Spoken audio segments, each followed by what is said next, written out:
Filipenses 1:6, ahí estamos. En este texto, de lo que hemos venido estudiando, este texto es parte de la acción de gracia que el apóstol Pablo eleva a Dios por la vida de estos hermanos. Y lo hace porque él tiene seguridad y ellos también. Y no una seguridad que la da el dinero, la dan las posesiones, la dan las relaciones o pertenecer a una familia de abolengo. Es la seguridad que viene de la salvación eterna. Y él de una manera personal lo muestra en la primera frase de este verso.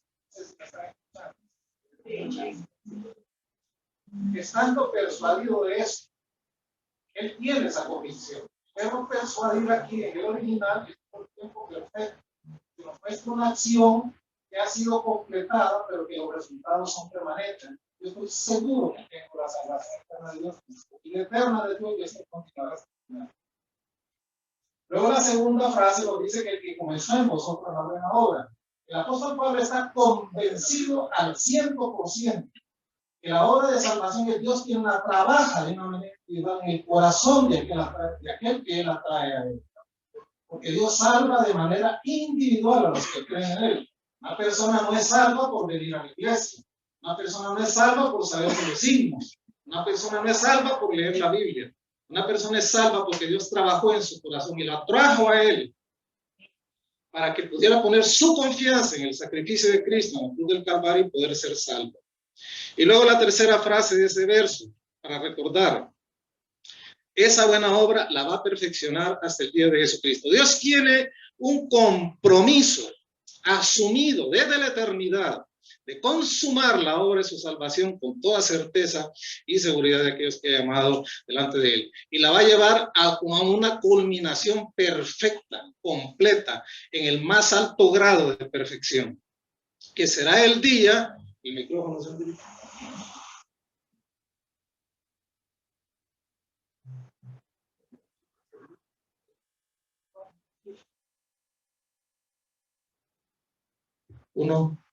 Será el día cuando lleguemos física, el día de nuestra glorificación. Quiero hablar de estos términos porque los escuchamos y no nos ubicamos. La gran obra de Dios en la vida del creyente se llama ¿cómo? Redención. Esto fue lo que efectuó Cristo en la cruz del Calvario. Cristo vino a comprar nuestra esclavitud y a trasladarlos a su lugar de seguridad. Como decía el extinto Luis Palau, usaba 3 verbos del griego: agorazo, exagorazo y lutro. Es decir, Dios hace su obra de redención en la cruz del Calvario. Empieza con nuestra justificación al momento de nuestra conversión. Aquí nos imputa su justicia. Luego, a través de la vida diaria, el Espíritu Santo trabaja en nuestra santificación, haciendo la justicia práctica en nuestra larga vida terrenal o corta vida terrenal en nuestra lucha contra el pecado. Eso ocurre en la vida diaria, es la santificación. Y luego al final, solo al final, hasta que nos muramos físicamente, se nos va a dar ya la justicia de una manera perfeccionada en nuestra glorificación, que será nuestro viaje al cielo de Dios. ¿Podemos decir amén a eso? ¿Cuándo nos eligió Dios? Sí, este es un término teológico nada más, no es que exista. Dios nos elige en la eternidad pasada y lleva a cabo su perfecta obra hasta llevarnos a la eternidad futura con Él. ¿Podemos decir amén a eso? Este solo es un repaso, hermano, de lo que hablamos el domingo pasado. A Sandrita, ¿dónde pongo esto?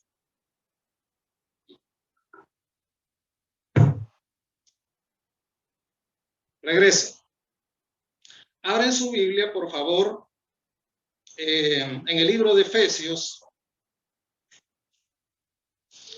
el verso 5, verso 9. Estábamos hablando de algunos temas relacionados con la santificación, es decir, cómo es que el Espíritu Santo trabaja ese perfeccionamiento de la justicia en nuestra vida para auxiliarnos en nuestro viaje terrenal mientras estemos en esta vida. Nos dice ahí Efesios 5, 9, ¿verdad? Sí, Efesios 5, 9. Y eso, vamos a ver, estoy en el 4, 9, perdón, voy al 5, 9.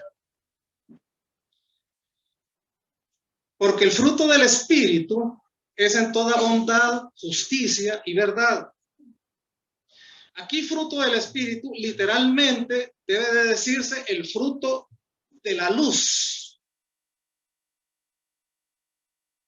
Es decir, todo aquello que es el resultado de andar en luz. ¿Se puede andar en luz o se puede andar en tinieblas? ¿Somos hijos de la luz? Claro, no somos hijos de las tinieblas, dice el Evangelio de Juan. Por lo tanto, todo lo que es el resultado o el producto de andar en la luz tiene que reflejarse, por ejemplo, en la excelencia moral del corazón. En un corazón que lucha y trabaja todos los días, a pesar de que el diablo tiente y te obligue a pecar, pero entiendes que debes de honrar a Dios. Pues esa excelencia moral en el corazón es una actitud, igual en una conducta recta y veraz, que reconoce, por ejemplo, al final del día, no se acuesta, digo yo cariñosamente, como los animalitos, sino que antes de dar el primer bostezo en la cama, pone su vida a cuenta con Dios. Y le pide al Señor que le recuerde aquellas cosas en las cuales le haya podido fallar a Dios, hermanos. Y hay alguien que no peca, ya debe estar en el cielo, está en el lugar equivocado. Todos fallamos, de hecho, de palabra o de pensamiento, ¿verdad? Entonces, eso nos reconecta con Dios. Esa es una conducta recta, esa es una conducta veraz también, porque Dios observa nuestra vida diaria y lo conoce todo. Amén. Bueno, vamos a 1 Pedro 2:24 también.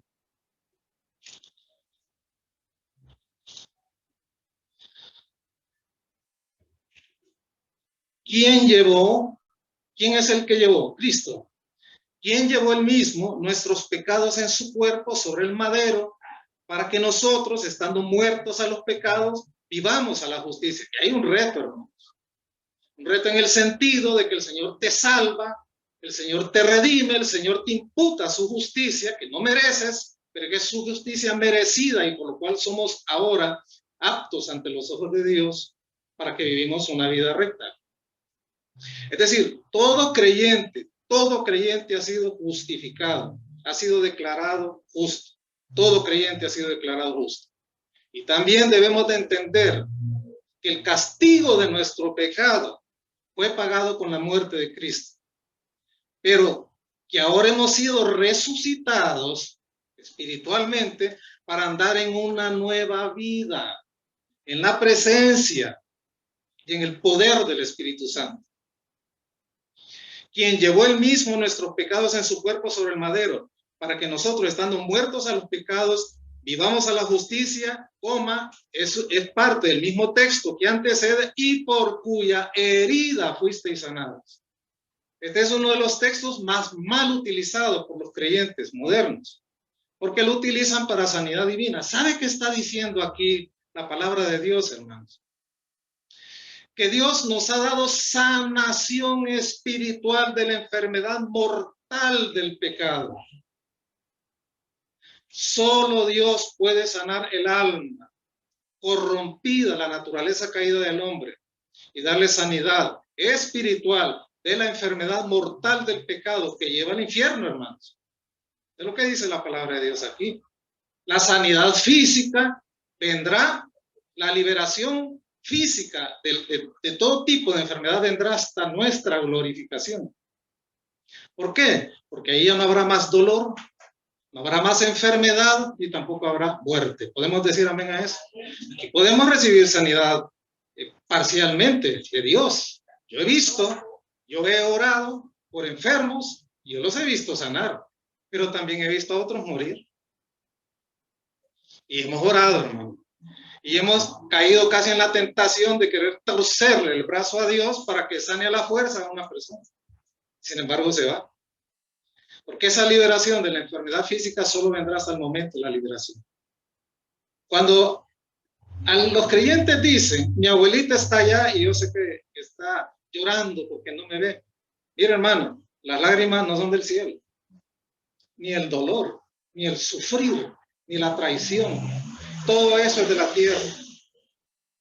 En nuestra glorificación solo hay supremo gozo y libertad total. Si una persona se fue de aquí porque en un accidente fatal perdió una pierna, perdió un brazo o perdió una facultad física, en el cielo va entero, completo. Si una persona se fue de la tierra con cáncer terminal y lo vimos sufrir, allá estará completamente sano si se fue en el Señor. Amén. Eso es lo que nos espera ahí en la eternidad. Entonces, esa es la gloria. Para aquellos, hermana Mirna, que se nos han ido en el Señor, tenemos esa esperanza y esa bendición. Y de paso le damos el pésame por la partida de su primo. Estuvimos orando por él y el Señor decidió llevarse, ¿verdad? Y sienta el gozo y el consuelo de esta congregación sobre su vida. Porque yo sé que usted le amaba, ¿verdad? Y ahí estuvimos acompañando. Muy bien. Vamos ahora a Gálatas 5:5. ¿Entendieron esto de la sanidad y por cuya herida fuimos sanados? Las llagas de Cristo, las heridas de Cristo, lo que sufrió en la cruz del Calvario, nos provee sanidad espiritual de la enfermedad mortal del pecado. Eso es lo que dice este texto. No lo podemos aislar. Eso es lo que está diciendo ahí. Muy bien, Gálatas 5:5.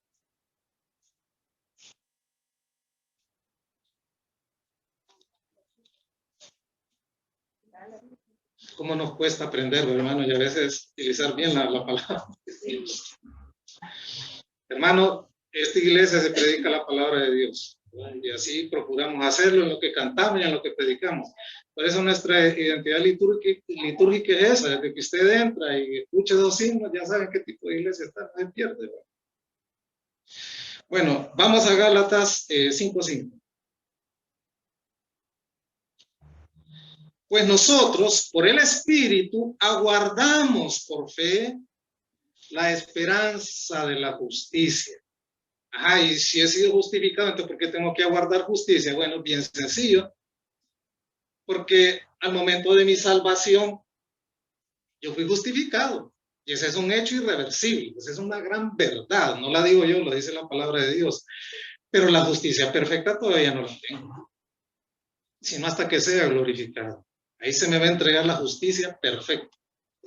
Esto es bien importante entenderlo porque hay una justificación posicional que ocurre al momento de la salvación, pero hay una justicia de hecho que se me da al final de la carrera. Cuando me muera, yo recibo mi justicia perfeccionada y Cristo me la provee en la glorificación. Bueno, vamos a 1 Tesalonicenses 2, 19 y 20.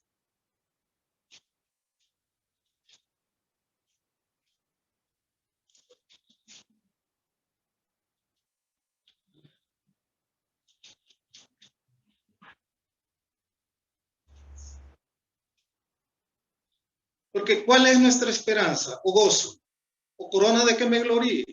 No sois vosotros delante de nuestro Señor Jesucristo en su venida.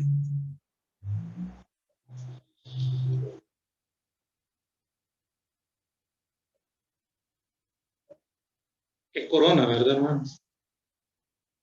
Porque ¿cuál es nuestra esperanza o gozo? Dice el apóstol Pablo.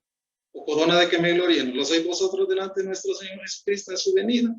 Vosotros, dice el 20, sois nuestra corona y sois nuestro gozo. Hermanos, mire, todo lo que hagamos en esta vida, oiga bien, en cualquier momento de nuestra vida cronológica, sea razón de aspiraciones de una boda, de casarse, de tener una familia, sea razón de coronar un título académico, sea un grado, un pregrado, sea una maestría, sea un doctorado, de tener un buen trabajo.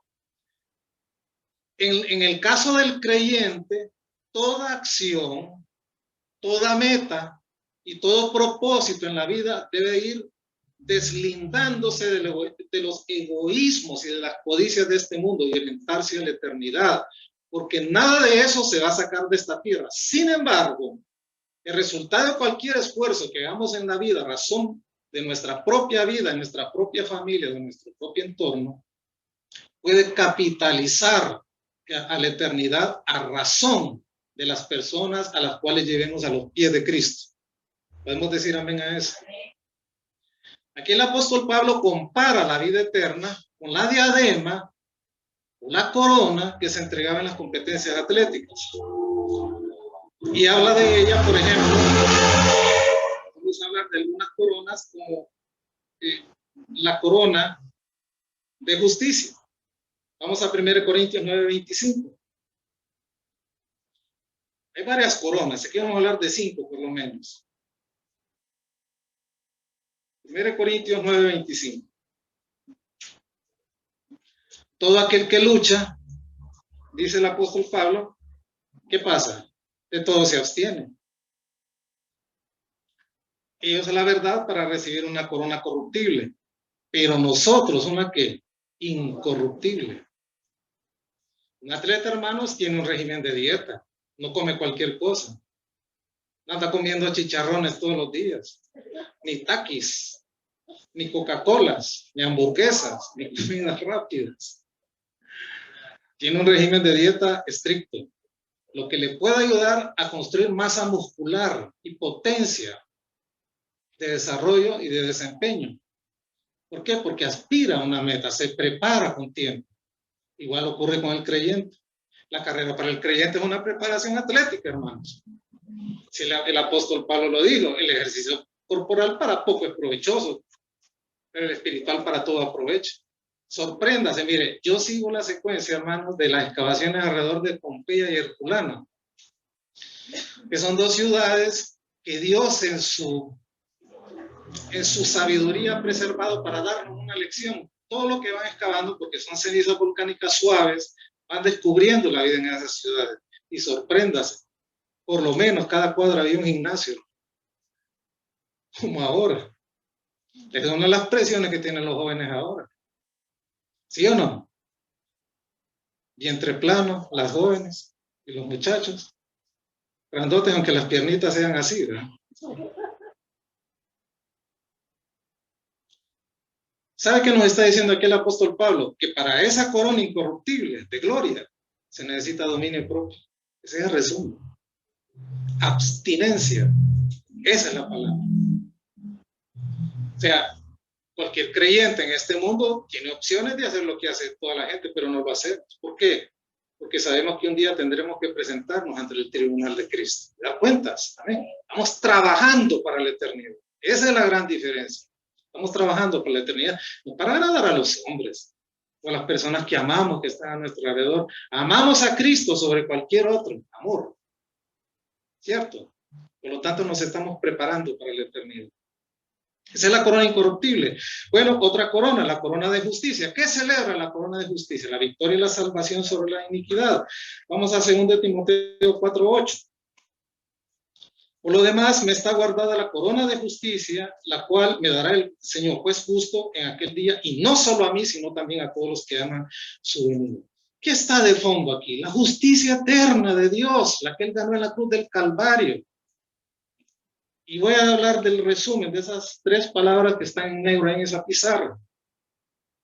Cada creyente le es imputada, es decir, le es puesta encima la justicia de Cristo al momento de la salvación. Esa es justicia eterna. Luego el Espíritu Santo trabaja a lo largo de la vida del creyente, trayendo la justicia práctica a sus actos de vida durante toda su lucha terrenal contra el pecado. Esa es justicia eterna. Y luego al final, la glorificación, que no viene hasta que nos muramos. Entonces, recibiremos esa justicia perfeccionada para poder entrar al cielo, porque nadie se va a ir con este cuerpo que tiene. ¿Sí o no? Nadie se va a ir, nadie va a poder entrar al cielo con este cuerpo perfecto. Todo lo que quedó en la tumba de nuestros seres queridos que se fueron con el Señor, eso ahí se queda, hecho polvo de la tierra. Puede haber alimentado o fertilizado un aguacate, un naranjo, a saber. Nuestro cuerpo que entrará al cielo es un cuerpo de gloria. Amén. Cuerpo nuevo. Bueno, también hay una corona de gloria. Mira 1 Pedro 5:4. Esta celebra la victoria de la salvación sobre la contaminación. 1 Pedro 5:4.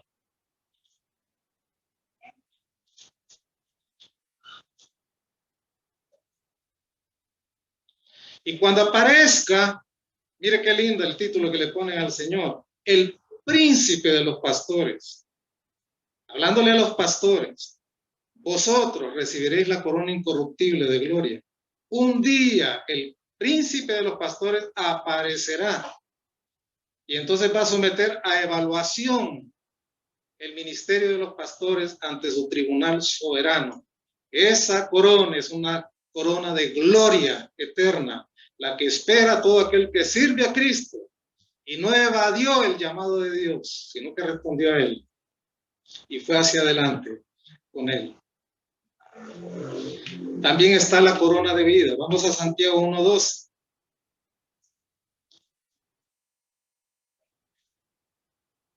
Bienaventurado el varón que soporta la tentación, porque cuando haya resistido la prueba, recibirá la corona de vida que Dios ha prometido a los que le aman, la corona de vida. Dice que aquí tentación, hermano, no es el término en sí tentación, es un término un poquito que engloba un poco más, es la prueba lo que está hablando aquí. Todo creyente que sobrepasa las pruebas de la mano de Dios en victoria, en triunfo, da una señal de genuinidad, porque su fe ha resistido la prueba como la de Job. ¿Recuerdan a Job? ¿Qué le dijo la mujer a Job? Ya deja de hablar tonteras. Maldice y muérete. ¿Qué dice Job allá al final? De oídas te había oído, pero ahora mis ojos te...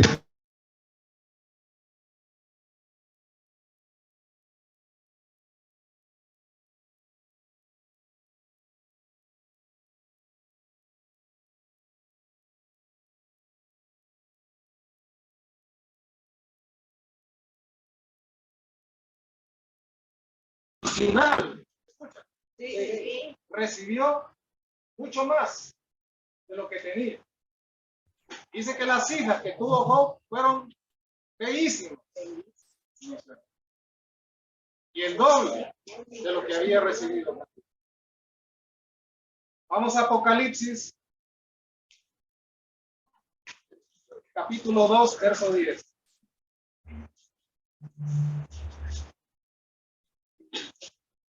Escucha, hermano Ricardo. Escucha, Jorge. Bien. Okay. Santiago 2:10. Perdón, Apocalipsis 2:10. ¿Qué dice ahí?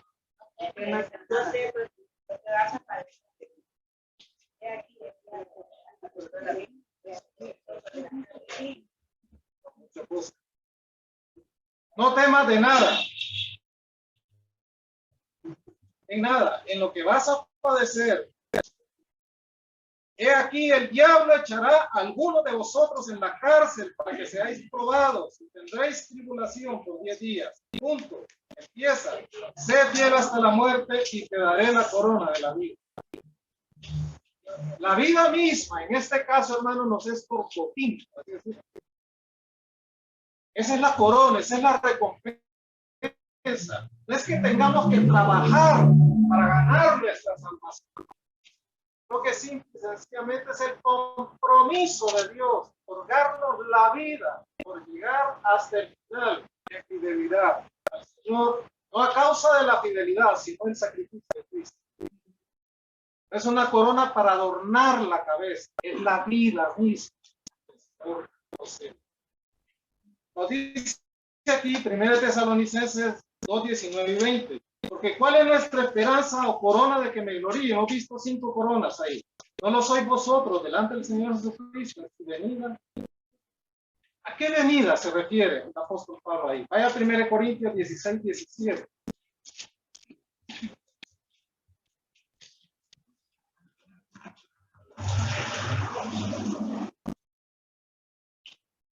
Dice el apóstol Pablo, me regocijo con la venida de Estéfana, de Fortunato y de Acaico, pues ellos han suplido vuestra ausencia. Hermanas que no se han casado y van a tener hijos, ahí hay 3 nombres hermosos. Fortunato, Acaico, Estéfano. Estos 3 hermanos preciosos. Esta carta a los Corintios, el apóstol Pablo la escribe desde Éfeso. Y estos 3 hermanos tuvieron la sensibilidad en Dios de ir a visitar al apóstol a Éfeso y quedarse con él un tiempo, porque él necesitaba compañía. Hermanos, a veces Las ovejas creen que los pastores no tienen necesidades físicas, ni emocionales, ni espirituales.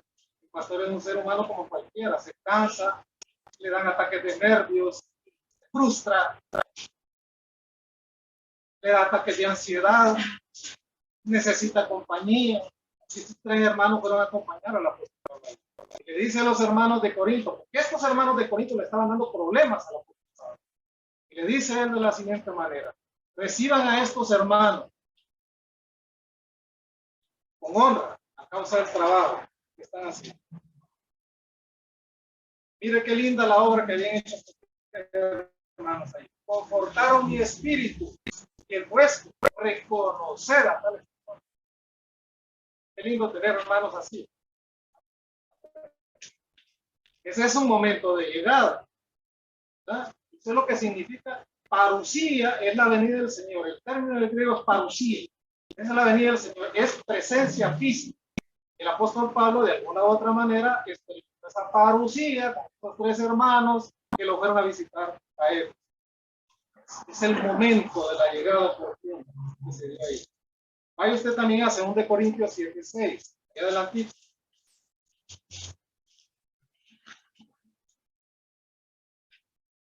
Están trabajando en el motor, ¿ya viste? 2 Corintios 7:6. Dice aquí, pero Dios que consuela a los humildes, los consoló con la venida, parucía, ¿de quién? De Cristo. Aquí, hermanos, humildad no tiene el enfoque de aquel que tiene humildad espiritual.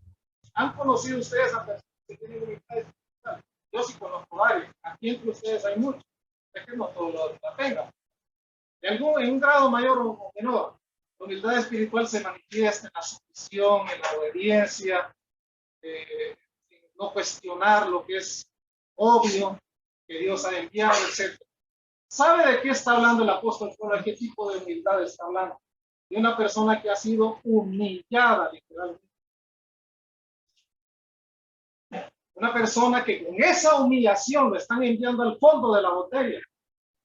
Una persona que está en la escala más baja de la sociedad. Una persona que ha sido humillada en el sentido emocional. Así se sentía el apóstol Pablo. Es un montón de gente de esa iglesia de Corinto que le estaban atacando y atacándole cosas que no eran ciertas, que era un falso apóstol, que se estaba aprovechando las finanzas de la iglesia, que era feo, que era chaparro. Es cierto que hemos experimentado ese tipo de humillación en el momento que sentimos que nos reculan al fondo de la botella. Podemos salir de ahí. Dios, y el apóstol Pablo dice lo siguiente: Dios me confortó con la venida de Cristo. Cristo era una de sus manos derechas, hermano. Llegó en el momento oportuno, justo cuando lo necesitaba. Que le levantaran el ánimo de aquella gran patada emocional que le habían pegado al apóstol Pablo después de haberle dado la vida a aquella congregación. Estaban rebajando. Entonces le despierta. Ese es otro de los significados. La palabra parucía. Dentro de la llegada, una venida inesperada. En caso de Tito, el apóstol Pablo no le esperaba. Por justo. Levantarle, miren. Debemos decirle a ponerle la gata emocional. Volviera y retomar las fuerzas. Sí. Uno de pastor, hermano, puede aceptar una queja de un hermano, pero que ese hermano tampoco tome la malcriadeza como una manera de evidenciar un acto de justicia. Es otra cosa. Hay que parársele de frente, ¿sí o no? ¿Cuándo te pareces más a Dios? ¿Cuándo te pareces más a Cristo? Cuando perdonas, cuando vindicas. Ahí te pareces a Dios. Y a pesar de la ofensa recibida, uno puede decir: voy a la mía siguiente. Voy a honrar a Dios. Hablando de la venida, dice el apóstol Pablo: yo espero mi corona el día de su picada, el día de su venida, el día de su parucía.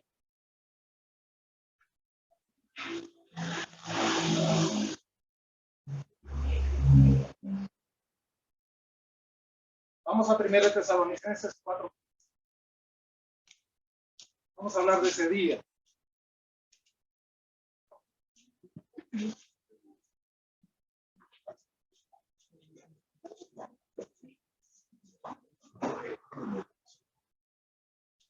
Mire Tesalonicenses 4:15. Por lo cual les decimos esto en palabra del Señor, que nosotros que vivimos, que habremos quedado hasta la venida del Señor, no precederemos. El apóstol Pablo creía con todo su corazón que el arrebatamiento de la iglesia vendría el día que el Señor, en su vida terrenal. Él tenía esa esperanza. Pero como él no conocía el tiempo de Dios, él hablaba así. ¿Ocurrió el arrebatamiento durante la vida terrenal del apóstol Pablo? No ocurrió. ¿Puede ocurrir en nuestro tiempo? Por supuesto, porque es inminente. Entonces él creyó, como todos los demás creyentes de su tiempo, que eso podía ocurrir en cualquier momento. Él tenía esa esperanza. Él quería esa corona y tenía la esperanza que la iba a recibir el día que el Señor viniera por su iglesia en su tiempo. Y no pecó al hacerlo. Es la misma esperanza que tenemos nosotros. Vamos a Mateo 24:37. Me está rindiendo el tiempo, hermano. Yo creo que lo que traía. Voy muy rápido, se me dice que voy muy rápido. Mateo 24:37.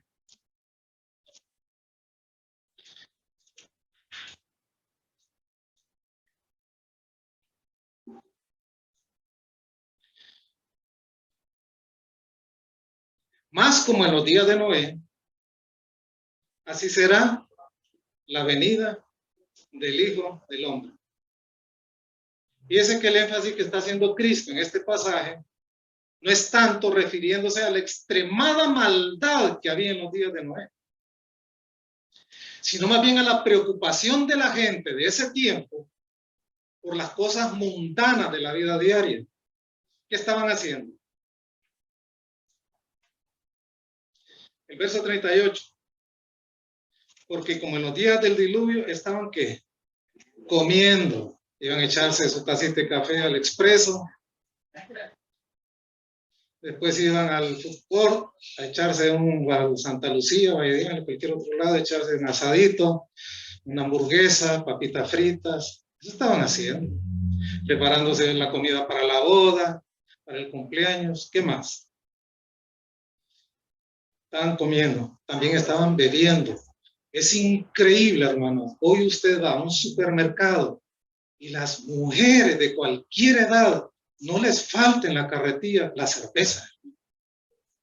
Y beben más que los hombres. Me decía una persona, no tenés idea cómo la resistencia que tienen las mujeres ahora para beber. Sorpréndase, vaya a buscar las estadísticas, la Dirección Nacional de Tránsito, y vaya a ver por cuántas mujeres ebrias se han provocado accidentes. En el día. En el día. Yo no consigo a un hijo de Dios bebiendo, hermano. Dispense, pero eso no va. Ni bebedor social, ni de lo que quiera. La cultura nuestra no permite eso.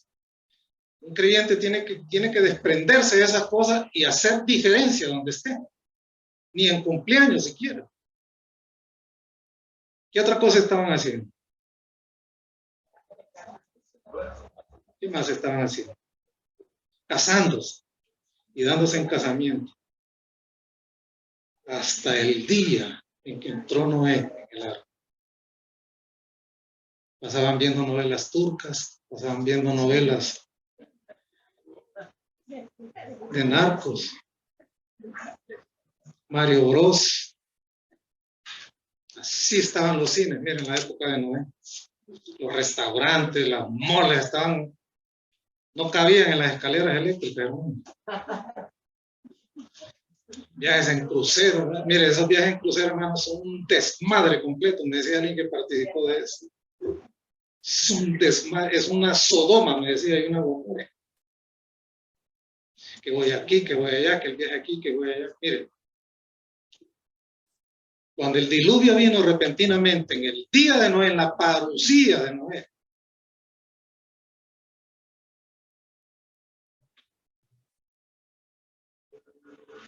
ya Noé les había advertido, a través de la predicación, que el diluvio venía. Y el arca que le tardó construirla 120 años, también testificaba del juicio que se venía. Y el juicio vino repentinamente y lo barrió a todos, literalmente, a todos. Cuando entró el último de los 8 que Dios salvó en el arca, dice la palabra de Dios que el Dios mismo se encargó de cerrar la puerta. No fue Noé, Dios la cerró. Y vino el diluvio. Lo que rechazaron, por lo que se burlaban, por lo que se negaban, no hay ateo hasta el día en que tiene que clamar a Dios. Porque aquello en lo que confiaba se le perdió también.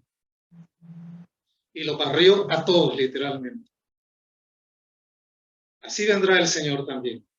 Hoy predicamos esto, muchos se burlan, muchos pueden venir a la iglesia y ver esto con escepticismo y duda, pero el día del Señor viene porque está escrito y Él lo prometió. No serán ni los Estados Unidos de Norteamérica, ni la Unión Europea, ni China, ni Rusia, ni los reyes del sur, ni los del oriente, quienes impedirán la segunda venida del Señor. El Señor va a romper las nubes con poder y gloria y vendrá a juzgar y establecer su reino de gloria. El hombre tendrá que dar cuentas a Dios, porque el Señor va a suprimir literalmente todo poder humano. Todos sus enemigos serán puestos bajo la planta de sus pies. Y por fin el Señor va a establecer un reino de gloria, de poder, de justicia, de santidad y de equidad verdaderamente. Mientras tanto, los pobres abundarán en la tierra y cada vez habrán más pobres, más gente desjuiciada. Porque el reino perfecto de Dios vendrá hasta que Cristo regrese. Él establecerá nivel verdadero y justicia verdadera sobre la tierra por 1000 años. Ese es otro tema que vamos a ver en un momento. Primera Tesalonicenses 3:3.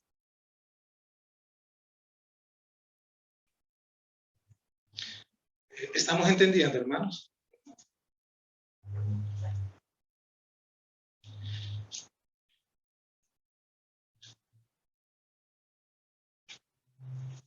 Todas las naciones que hoy lanzan un vómito moral contra el mundo serán juzgadas. Y pronto verán ustedes una potencia de este mundo siendo juzgada por Dios, que no aparece en la profecía bíblica. Sorpréndase. El gobierno de Egipto, el canal de Suez es el canal de mayor tráfico mundial en comercio y en pasajeros. Intercontinente, de Asia, de África, hacia Europa. Y ellos están decididos a quitar el patrón dólar, ya que se pueda pagar en yuanes, se pueda pagar también en la moneda de Egipto. Ese es un golpe mortal para el dólar. Y muy pronto eso va a ocurrir. Los dioses de este mundo irán cayendo uno por uno.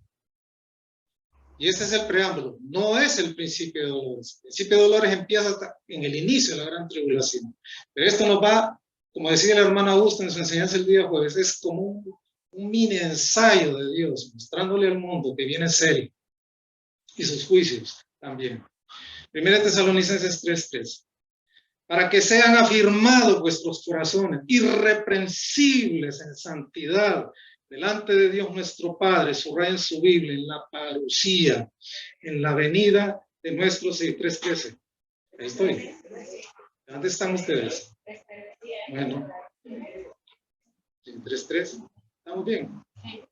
Bueno, en la aparición, en la venida de nuestro Señor Jesucristo por todos sus santos. ¿De qué venida está hablando el Señor? Cuando el Señor venga por su iglesia a arrebatarlo.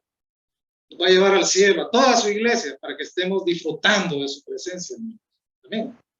Esos que dicen que han visto a Cristo, que es colocho, que es rubio, dicen que somos azul, mentira, no han visto nada. No han visto a Dios, nadie lo ha visto jamás. Cristo en gloria, nadie lo ha visto. Le veremos el día que estemos allá, en la eternidad. No queda esos cuentos, esas fábulas. Bueno, progresemos en esto. Vamos ahora a 1 Tesalonicenses 4:15, que ya lo leímos. Ya lo explicamos, solamente lo vamos a leer. Por lo cual, os decimos esto en palabra del Señor, que nosotros que vivimos, que habremos quedado hasta la venida del Señor, no precederemos a los que durmieron. Vamos a ver al Señor el día que Él venga. Y vamos a ir terminando ahí con 1 Tesalonicenses 5:23. Si ustedes notan, en Tesalónica este es el tema recurrente. Cristo viene por su iglesia. Dice así: el mismo Dios de paz os santifique por completo, y todo vuestro ser, espíritu, alma y cuerpo sea guardado como irreprensible para la venida del Señor Jesucristo. Esta es la cuarta cita del apóstol Pablo en 1 Tesalonicenses respecto a la segunda venida del Señor Jesucristo. Vamos ahora a 1 Tesalonicenses 1:10, atrás.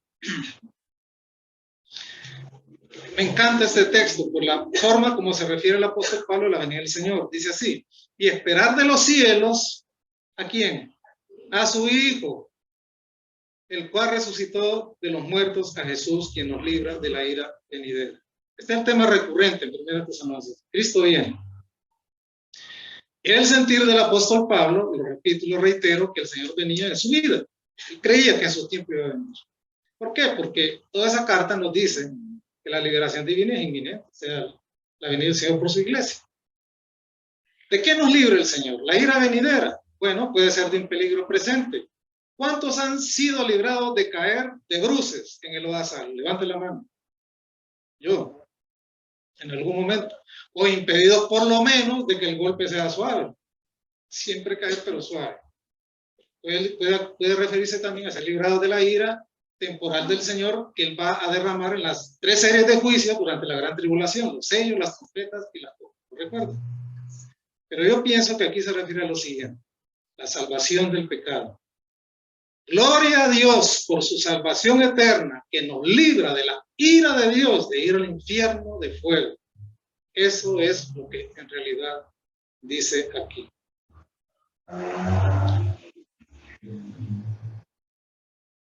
Me quedan 5 minutos, tengo que gastar.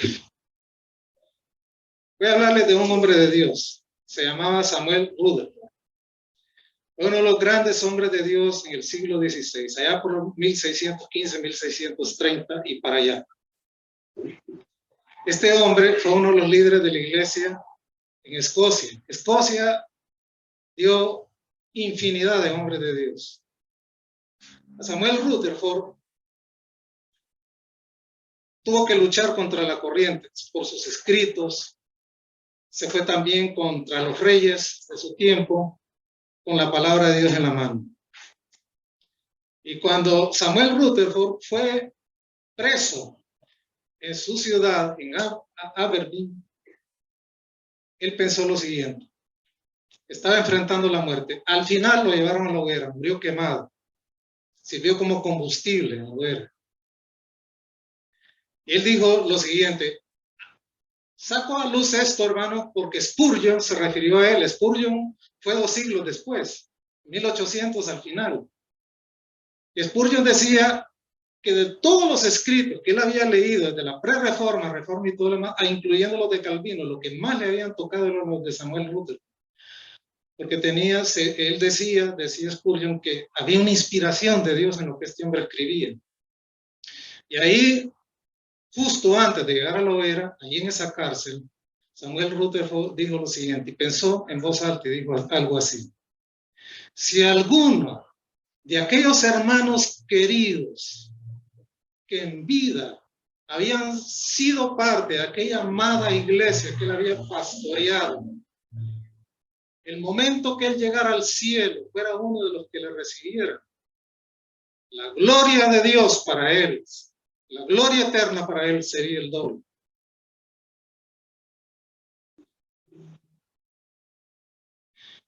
Ciertamente, hermanos, que no vamos a recibir coronas físicas, pero podríamos decir algo parecido a esto: que las estrellitas que van a adornar cada una de las coronas que dijimos, sea la corona de vida, sea la corona incorruptible de gloria, sea la corona inefable de gozo, cualquiera de estas coronas, esas estrellitas será cada una de aquellas personas que aceptamos a Dios. Ese es el mayor gozo de cualquier creyente, genuino y verdadero. Ni un título de este mundo te vas a llevar allá. Se lo van a comer las cucarachas y los ratones aquí en la tierra. Ningún logro académico superará la gloria de la seguridad eterna. Ni la mejor familia que hayas traído a esta tierra, ni los viajes que hayas podido disfrutar estando en Grecia, estando en Asia Menor, estando en tour por Tierra Santa, o estando en Estados Unidos de Norteamérica, en Sudamérica. Nada de eso se compara a la gloria que experimentaremos en la eternidad. Padres que están aquí tienen hijos chiquitos, tráiganlos a la iglesia. Es su obligación traerlos a la iglesia.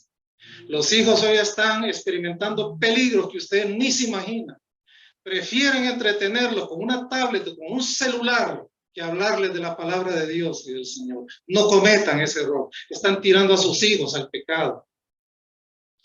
Padres que están pensando mandar a sus hijos a estudiar al exterior, piénsenlo 2 veces. Si ustedes no han hecho un trabajo de Dios en la vida de sus hijos, los van a mandar como carne de cañón afuera y se les van a perder.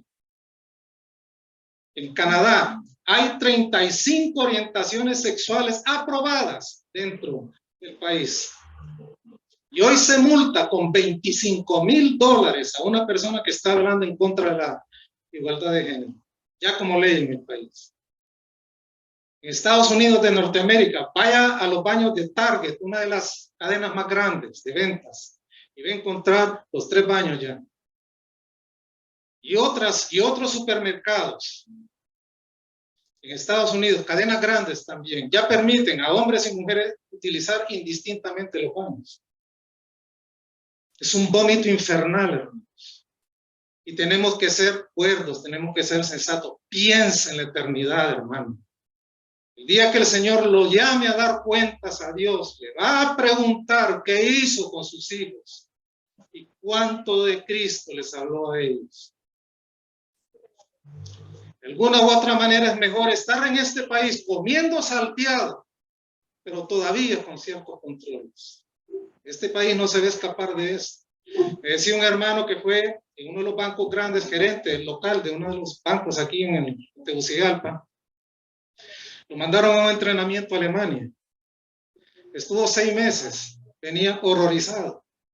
Tenía que aguantar todo lo que vio. Ahí es cuando entiende lo que pasó con el justo Lot, que sufría por la nefanda conducta de los malvados. Al final las hijas de Lot terminaron de pomponeras en los colegios de Sodoma. Y su esposa como rozándose con la creminata de las mujeres de la sociedad, y al final lo perdió todo. Y terminó dando 2 hijos ilegítimos a sus propias hijas. Sembraron 2 pueblos que fueron enemigos de Israel hasta la fecha. Estamos viviendo tiempos diferentes.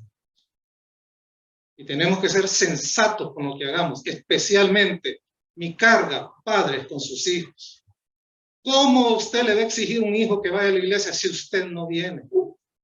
¿Cómo le va a pedir a un hijo que tema a Dios si usted no es consagrado a Dios? ¿Cómo le va a pedir usted a un hijo que sirva a Dios si usted no sirve? Hay una gran responsabilidad, hermano. Estamos viviendo en tiempos de tormenta. No es todavía los dolores de parto, pero estamos viviendo un ejemplo de lo que serán los dolores de parto. Y hay que ser entendidos en esto. Es tiempo de estar peleando.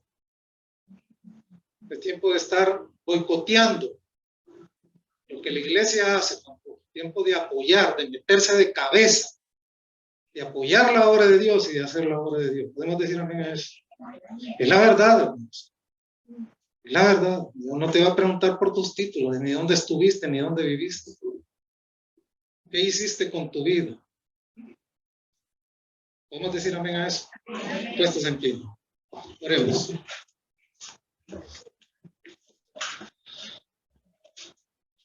Amado Dios, te damos gracias por tu santa palabra. Ayúdanos, Padre, a internalizarla, no rechazarla, no ponerle obstáculos, Padre, sino recibirla con corazón abierto. Y haz con nosotros lo que tengas que hacer. Y fortalécenos, Padre, para acercarnos a ti y para cumplir tus propósitos verdaderamente, fuera de nuestras propias convicciones o percepciones que tengamos de la vida, del cristianismo, de lo que debe ser una iglesia, y apegarnos a lo que dice tu santa palabra, que nos advierte y nos prepara para ese tiempo de venida. Gracias, Padre, por la seguridad eterna que nos das. Ayúdanos a vivir administrando bien aquello que nos has dado. Y estar enfocados, Padre, en lo próximo y en lo más inmediato que nos espera, que es la eternidad. Así oramos dándote gracias en el bendito nombre de Jesús. Amén.